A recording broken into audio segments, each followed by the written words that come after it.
बात करेंगे धुरंधर की। ये देशभक्ति वाली फिल्म कहेंगे आप इसे या प्रोपेगेंडा वाली फिल्म? 1000 करोड़ का सच, 2025 की सबसे बड़ी बॉलीवुड हिट। अभी पार्ट 2 का इंतजार हो रहा है।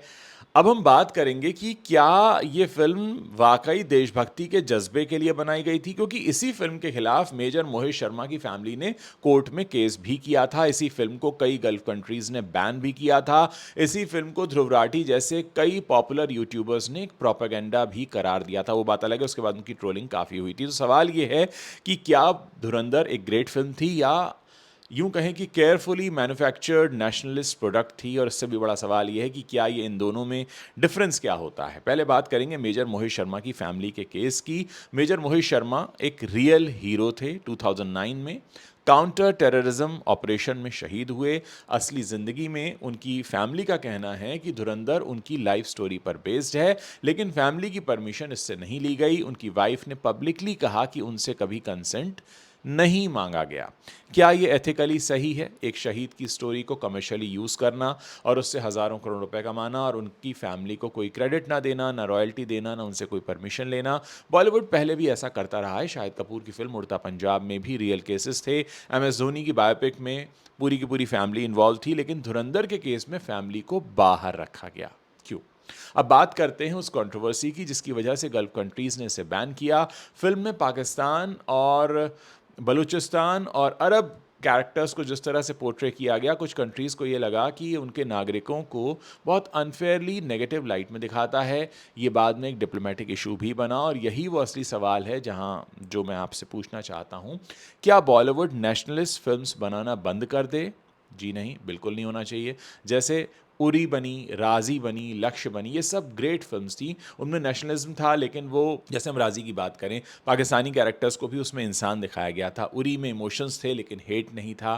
धुरंधर के बारे में क्रिटिक्स का ये भी मानना था कि उस लाइन को क्रॉस कर जाती है। ये सिर्फ एनिमी को डिफीट करने की स्टोरी नहीं है, बल्कि एनिमी को डीह्यूमनाइज करने की कोशिश है। लेकिन हज़ारों करोड़ रुपए कमाने वाली इस फिल्म को ऑडियंस ने रिजेक्ट नहीं किया। लोगों ने इसे खुशी से देखा, दो दो बार देखा, पैसे दिए, सोशल मीडिया पर इसे सेलिब्रेट किया गया।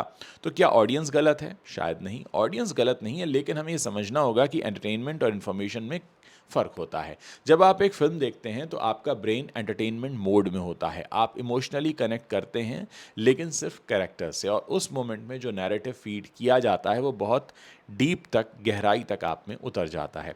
यही हॉलीवुड ने कई दशकों तक किया है दर्शकों के साथ। कोल्ड वॉर के दौरान जितनी अमेरिकन फिल्म्स बनी, उनमें सोवियत्स को विलन दिखाया गया। वो सिर्फ एंटरटेनमेंट नहीं थी, वो एक तरह से सॉफ्ट पावर थी, वो प्रोपेगेंडा थी, और वो काम भी करती थी। तो क्या इंडियन गवर्नमेंट बॉलीवुड को एक तरह से इस्तेमाल कर रही है? ये एक बड़ा और कॉम्प्लिकेटेड सवाल हो सकता है, लेकिन फैक्ट्स ये हैं कि जो फिल्म्स पिछले कुछ सालों में सबसे ज़्यादा चली हैं वो या तो स्ट्रॉन्ग नेशनलिस्ट नैरेटिव वाली फिल्में हैं, जैसे कश्मीर फाइल्स, आर्टिकल 370, धुरंधर, या फिर माइथोलॉजी पर बेस्ड सिनेमा है।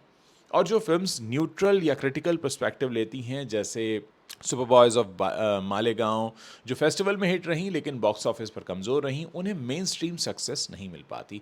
तो ये कोइंसिडेंस है या एक पैटर्न है? और एक और बात है, धुरंधर के डायरेक्टर आदित्य धर ने उरी बनाई। उरी के बाद वो नेशनल अवार्ड विनर बने। उरी एक जेन्युइनली बहुत ही ग्रेट फिल्म थी, लेकिन धुरंधर को लेकर क्रिटिक्स का कहना है कि इस बार वो लाइन क्रॉस हो गई। तो क्या सक्सेस करप्ट बना देती है आपको? क्या जब आपको पता होता है कि नेशनलिस्ट फिल्में चलती हैं तो आप उसे और भी एग्रेसिव बनाते चले जाते हैं? ये क्वेश्चन सिर्फ आदित्य धर के लिए नहीं है, बल्कि ये पूरे बॉलीवुड के लिए। देखिए, भारत को अपनी आर्मी पर गर्व होना ही चाहिए, अपने शहीदों को हमें याद करना ही चाहिए, बिल्कुल सही है। लेकिन जब आर्ट और पैट्रियटिज्म मिल जाते हैं तो हमें ये पूछना चाहिए कि ये फिल्म हमें एक साथ ला रही है या बांट रही है, ये हमें इंस्पायर कर रही है या फेयर और हेट को नॉर्मलाइज कर रही है। मेजर मोहित शर्मा अगर आज होते तो वो क्या सोचते? क्या उनकी स्टोरी ने लोगों को इंस्पायर किया, या कि उनकी स्टोरी को बिना परमिशन के यूज़ करके किसी ने हज़ारों करोड़ रुपए छाप लिए? ये सवाल कमेंट में आप इसका जवाब ज़रूर दीजिएगा, और ये भी बताइए कि क्या आपने धुरंधर देखी है? क्या आप धुरंधर पार्ट 2 देखने की तैयारी कर रहे हैं? क्या आपको लगा कि ये प्रोपेगेंडा था, या आपको लगता है कि ये बिल्कुल जेन्युइन ट्रिब्यूट था?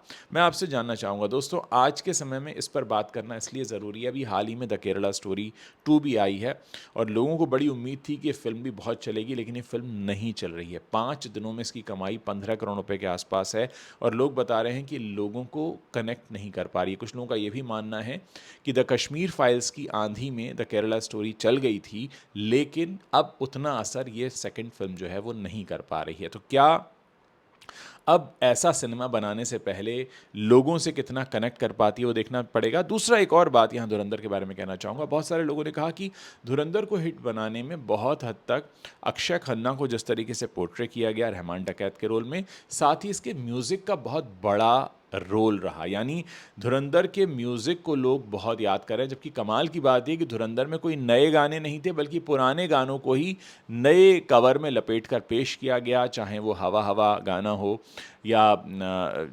आप ये देखिए ना कि पुराने एरा में जो गाने आकर हिट हुए उनको इस फिल्म में इस तरीके से दिखाया गया।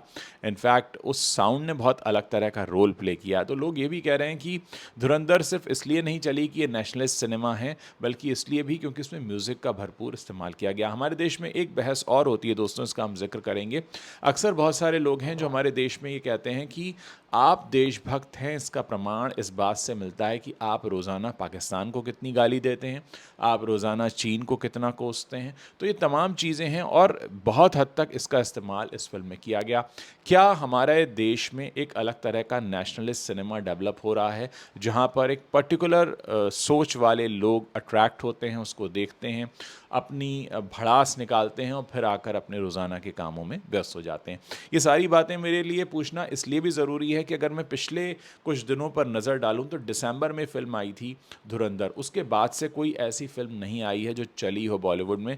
थोड़ा बहुत हम नाम ले सकते हैं, जनवरी में आई फ़िल्म बॉर्डर 2 का, जो अभी भी चल रही है। तो कुल मिलाकर क्या हम एक अलग तरह के सिनेमा की तरफ बढ़ रहे हैं? क्या हमारे देश की सोच का सही तरफ इस्तेमाल हो रहा है? दूसरा, अगर बॉलीवुड को सॉफ्ट पावर बनाया जा रहा है तो क्या हम उससे सही काम करवा पा रहे हैं? क्या हम एक अलग तरह का मैसेज देश में दे रहे हैं? दूसरा, आज के टाइम में जब ईरान और यूएस का जो पूरा तांडव मचा हुआ है दुनिया भर में, जिस पर तरह तरह के सवाल उठ रहे हैं, क्या उसके बीच में ज़रूरी नहीं है कि हम कुछ ऐसी फिल्में बनाएं या देखें या ऐसे कंटेंट की ज़रूरत हम महसूस नहीं करते जहां पर थोड़ी प्यार मोहब्बत की भी बातें हों? क्योंकि एक ज़माना था लोग सिनेमा में जाते थे सिनेमा देखने के लिए, तो ये होता था कि यार बड़ा मूड रोमांटिक हो जाएगा, हमें वहाँ पर रोमांस दिखेगा, लेकिन अब वो बिल्कुल देखने को नहीं मिल रहा है पिछले कुछ समय से। और एक एक तो पूरे दुनिया के जो हालात हैं और एक जो देश के हालात हैं, क्या आपको लगता है कि एक बहुत अलग डायरेक्शन में हमको धकेला जा रहा है? क्या सोचते हैं आप आज की इन फ़िल्मों के बारे में? वो थोड़ा हमें डिटेल में बताइए। साथ ही मैं चाहूँगा कि आप खुलकर कमेंट कीजिए कि धुरंधर 2 का अगर आप इंतज़ार कर रहे हैं, तो धुरंधर 2 में आप क्या देखना चाहते हैं? रहमान डकैत और क्या करता है ये देखना चाहते हैं, या आप ये देखना चाहते हैं कि बड़े साहब कौन है, बड़े साहब का रोल कौन प्ले करेगा, या आप देखना चाहते हैं कि ये इस तरीके का सिनेमा जो है ये किस डायरेक्शन में जाकर रुकता है, किस तरफ जाकर रुकता है? और जिस तरह से खून खराबे वाली फिल्में तेज़ी से पॉपुलर होनी शुरू हुई हैं, वो कहीं ना कहीं हमारे समाज की सोच को भी क्या दिखाता है? मैं इंतज़ार कर रहा हूँ आप लोगों के जवाब पढ़ने का। खुलकर कमेंट कीजिए, अपनी बात लिखिए, अपने शहर का नाम लिखिए। मुझे इंतज़ार रहेगा आप लोगों के कमेंट्स पढ़ने का।